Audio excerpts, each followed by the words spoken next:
Tonight, millions of people will sit in front of a screen and watch other people play a game. They won't move, they won't score, they won't even touch the ball, but their heart rate will spike, their palms will sweat, their hands will shake when it goes to penalties. And when their team scores, something will happen in their brain that science can barely explain. They will feel like they won, not watched someone win. That feeling has a name. Psychologists call it basking in reflected glory. When your team wins, your brain releases the same reward chemicals it releases when you personally succeed at something. Your cortisol drops, your testosterone rises. You feel pride, confidence, and belonging all at once. And none of it required you to do anything. That's not weakness. That's your brain running a program that kept your ancestors alive. Here's why. Humans evolved in tribes. For 300,000 years, your survival depended entirely on your group. If your tribe was strong, you were safe. If your tribe was weak, you were dead. So your brain developed a system. It learned to feel the strength of the group as if it were your own strength. It learned to celebrate the group's victories as personal victories. Because in the ancient world, that was true. The tribe's success was your success. Football didn't create that feeling. Football just activated something that was already inside you. Which team do you support, and have you ever felt genuinely devastated after they lost? Tell me below. But there's something deeper happening, something most fans never realize. When you watch football, you're not passive. Your brain is working harder than you think. Neuroscientists studying football fans found something remarkable. When a player takes a shot on goal, the motor cortex of the watching fan activates.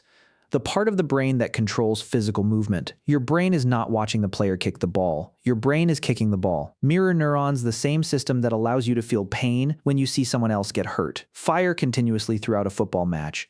You're not an observer, you're a participant. Your nervous system doesn't know the difference. And then there's identity. This is where it gets serious. For many fans, supporting a football club is not a hobby. It is a core part of who they are. Psychologists have found that football fans who strongly identify with their club show the same brain patterns as people thinking about themselves, which is why a defeat doesn't feel like disappointment. It feels like loss, real loss. The same neurological pain pathways activated by personal failure activate when your team loses. That's why people cry. That's why strangers console each other in stadiums. That's why some fans cannot watch penalties. The stakes feel personal because to the brain, they are personal. Can you actually feel it physically when your team loses? Describe it in one word below. And here's the part nobody talks about. Football gives people something modern life rarely provides: a clear enemy, a clear outcome. A group of people who feel exactly what you feel at exactly the same moment. That shared emotional synchrony is one of the most powerful human experiences possible. It bonds strangers into something that feels like family. It creates belonging in a world that increasingly feels disconnected. We didn't fall in love with football because of the game. We fell in love with it because of what it makes us feel, and what it makes us feel is ancient, tribal, human.